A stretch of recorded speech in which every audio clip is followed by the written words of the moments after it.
begitu Umar masuk melihat jejak di punggung Rasulullah tuh Pak, nampak betul jejak pelepah kurma itu, menangis Umar. Umar aja yang terkenal zuhud Pak, tidak sanggup dia melihat tubuh Rasulullah seperti itu. Ya Rasulullah, dunia di tanganmu, engkau kekasih Allah, tapi mengapa kau biarkan Raja Kisra Persia hidup dalam gelimang harta dan kemewahan, dan kau manusia mulia mau seperti ini ya Rasulullah. Dilihat Umar adalah gandum sedikit bercampur pakai air. Jadi makan Rasulullah tuh hari-hari roti jumaud. Kita nggak akan sanggup makan roti jumaud, roti kasar tuh Pak. Ibaratnya kalau di Holland sering dulu kalau orang nunggu-nunggu tuh Pak, sisa roti yang keras-keras tuh Pak, itu tuh lah jumaud, keras. Itu yang dimakan Rasulullah. Pakai air sedikit untuk melunakkannya, itu yang dimakan. Apa nak nangis Umar dibuatnya Pak? Apa kata Rasulullah? Umar, mereka itu disegerakan nikmatnya di dunia untuk kita nanti di akhirat. Apakah kau tidak ridho? Nah itu yang membuat Umar tetap nangis juga.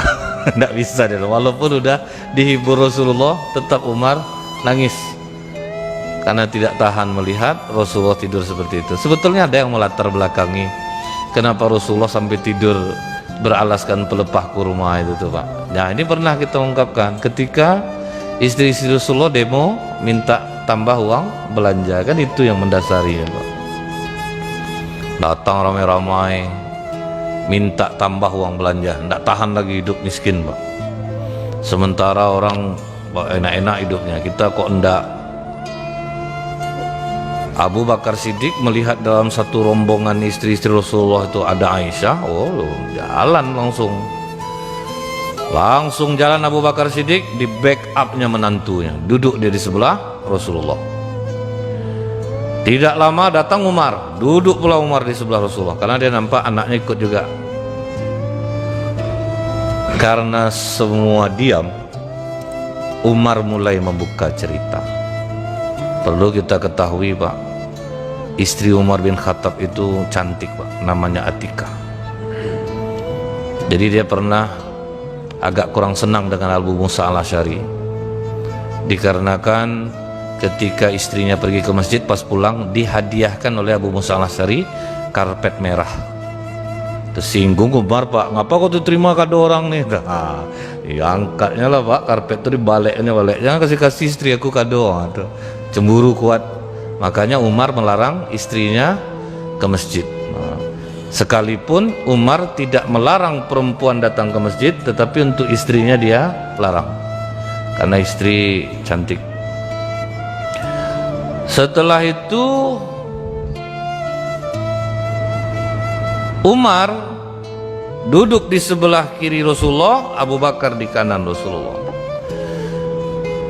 Kata Umar, ya Rasulullah, aku ada masalah.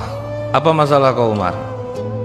Istri aku tadi pagi minta tambah uang belanja ya Rasulullah. Bingung aku jadinya. Kata Rasulullah, sama masalah kita berarti. Ini pun datang minta belanja sama aku. Bayangkan 9 jumlahnya, kau baru 1. Ini 9. Langsung berdiri Umar, ditekannya bahu Hafsah. Kau ingin menjadi musuh Rasulullah Hafsah? Kok berani kau minta tambah belanja kepada Rasulullah? Apakah kalian kira Rasulullah ini orang yang kikir? Kalau dia ada pasti kalian dilebihkan ya. Aku ikut-ikut aja ya, orang ini ngajak-ngajak tadi, jadi nggak enak pula nggak ikut serta, makanya aku ikut. Abu Bakar datang pula marah kepada Aisyah. Kau ingin menjadi musuh jiwa Rasulullah Aisyah? Tidak ayah, maafkan aku ya, namanya perempuan pasti adalah merasa kekurangan. Jangan kau ikut-ikut seperti ini. Semua diam Pak. Tapi apa reaksi Rasulullah ketika istrinya minta tambah belanja kepadanya? Apakah Rasulullah marah-marah? Tidak. Rasulullah menghajir, mendiamkan. Berapa lama Rasulullah diam? Ya enggak sebentar Pak, 50 hari Pak. Jadi kalau yang ini jangan Bapak amalkan Pak, mohon saya, nanti Bapak tinggalkanlah istri Bapak 50 hari nanti. Gara-gara di sini, ini hanya untuk Rasulullah. 50 hari itu apa yang ditunggu Rasulullah Bu? Wahyu dari Allah.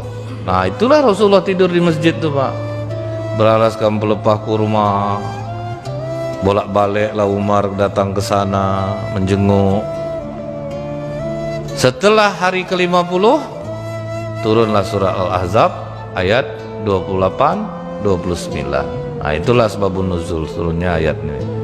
Apa kata Allah? Ya ayuhan nabiyyu qul li azwajika in kuntunna turidnal hayatad dunya wa zinataha fata'alaina umatti'kunna wa usarihkunna sarahan jamila. Hai Nabi, katakan kepada istri-istrimu, jika mereka meminta tambahan belanja dan dunia, perhiasan dunia kepadamu, berikan mereka mut'ah, janjikan kepada mereka dalam waktu tertentu, kemudian berikan kepada mereka, setelah itu ceraikan mereka dengan cara yang baik. Tegas Allah,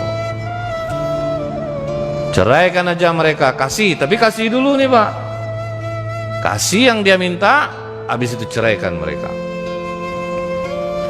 Kemudian wa in kuntunna turidnallaha wa rasulahu wad darul akhirah fa innallaha 'ada lil muhsinati minkunna ajran azima. Dan jika kamu menginginkan keridhaan Allah dan Rasulnya dan negeri akhirat, maka sesungguhnya Allah menyediakan pahala yang besar bagi siapa yang berbuat baik di antara kamu. Ini yang kedua nasihat Allah kepada istri-istri Nabi. Kalau kalian ridho, tidak ribut, kalian akan mendapatkan pahala yang besar di akhirat. Nah Rasulullah pertama kali menemui Aisyah. Aisyah, sudah lama kita tidak berjumpa. Iya ya Rasulullah, untuk permasalahan kalian meminta tambahan belanja kepadaku, Allah sudah memberikan keputusannya. Dan ini jangan kau langsung mengambil keputusan Aisyah, kau rundingkan dulu kepada kedua orang tuamu. Nah dibacakan Rasulullah kedua ayat ini, langsung menangis Aisyah. Aku ingin mencari keridhaan Allah dan Rasulnya. Aku tidak akan meminta tambahan belanja lagi kepadamu ya Rasulullah. Tapi ada ujungnya dikatakan Aisyah, tapi tolong jangan ayat ini dibacakan ke istri-istri yang lain. Nah, ada juga Pak, keinginan menguasai sendiri itu tetap ada. Nah, tetap ada. Malah Rasulullah, aku ini diutus sebagai guru bagi kalian, bukan untuk memberatkan. Ini ayat untuk kalian semua Aisyah, bukan hanya untukmu. Iya ya, tahu orangnya, orang kan ngomong aja gitulah Pak ya. Kalau bisa, kalau enggak ya apa boleh buatlah. Nah, jadi jangan ibu kira istri Rasulullah itu tidak bersaing satu sama lain. Bersaing Pak, tetap ingin kalau bisa dikuasainya sendiri. Ada perasaan itu, itulah sisi manusia. Sisi manusia tetap ada. Nah Rasulullah bacakan ke seluruh istri-istrinya, akhirnya semua istri mengatakan, kami memilih keridhaan Allah dan Rasulnya. Aku berjanji, kata Zainab, akan aku buat usaha dan setelah itu akan kusedekahkan hasilnya. Akhirnya tidak ada, pokoknya kami mau seperti dirimu ya Rasulullah, kami akan dukung apapun yang kau buat. Nah setelah itu baru Rasulullah berdamai dengan semua istri-istrinya Pak.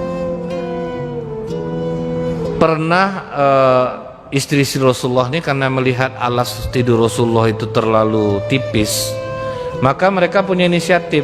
Jadi masing-masing istri sepakat, gini aja, kita lipat kulit itu menjadi 4 lipatan. Tapi jangan tahu Rasulullah, kata kita lipat 4 lipatan biar sedikit empuk lah, supaya Rasulullah nikmat dia beristirahat dan dia tidur itu bisa lebih nyenyak. Maksud istri-istri ini baik, ditebalkannya alas tidur Rasulullah itu. Tapi gelisah Rasulullah Pak, tidur dikasih itu tuh gelisahnya Pak, terlambat bangun. Jadi Rasulullah terlambat bangun ketika istrinya melipat kulit itu menjadi 4 lipatan. Maka Rasulullah memberitahu kepada istri semuanya, gara-gara ulah kalian aku terlambat untuk beribadah, tolong jangan ulangi lagi seperti ini. Akhirnya baliklah sekali lipatannya. Berapa kerasnya itu Pak ya? Tidur setiap malam seperti itu. Yang membuat Rasulullah bersemangat untuk beribadah, karena pasti mata tidak akan nyenyak tidur. Kemudian Pak, ada seorang wanita Ansor, dia berkunjung ke rumah Aisyah. Pas dia melihat alas tidur Rasulullah keras, dirasanya Pak, keras. Maka dia pulang ke rumahnya dan dia buatkanlah Pak alas tidur dari wol supaya empuk. Dari wol dibuat supaya empuk. Begitu terlihat oleh Nabi, kata Nabi, ini terlalu mewah. Cuman itu aja Pak, terlalu mewah bagi Nabi. Ini terlalu mewah. Dan Nabi agak tegas dalam hal ini. Tolong kembalikan lagi ke orangnya. Kalau kita kan segan, kita janganlah kita apalagi biar aja kasih aja lah ke orang. Rasulullah enggak Pak. Kalau untuk itu tegas dia. Balikkan balik Aisyah. Pergi balik, antarkan ke orang yang ngasih tadi. Ini terlalu mewah bagiku. Enggak mau Rasulullah. Tidur empuk. Kemudian Pak, apa doa yang sering dibaca Rasulullah? Ya Allah, jadikanlah rezeki keluarga Muhammad hanya untuk mencukupi kebutuhan. Pokoknya tercukup aja kebutuhan, itu aja lah jadikan rezeki keluarga kami.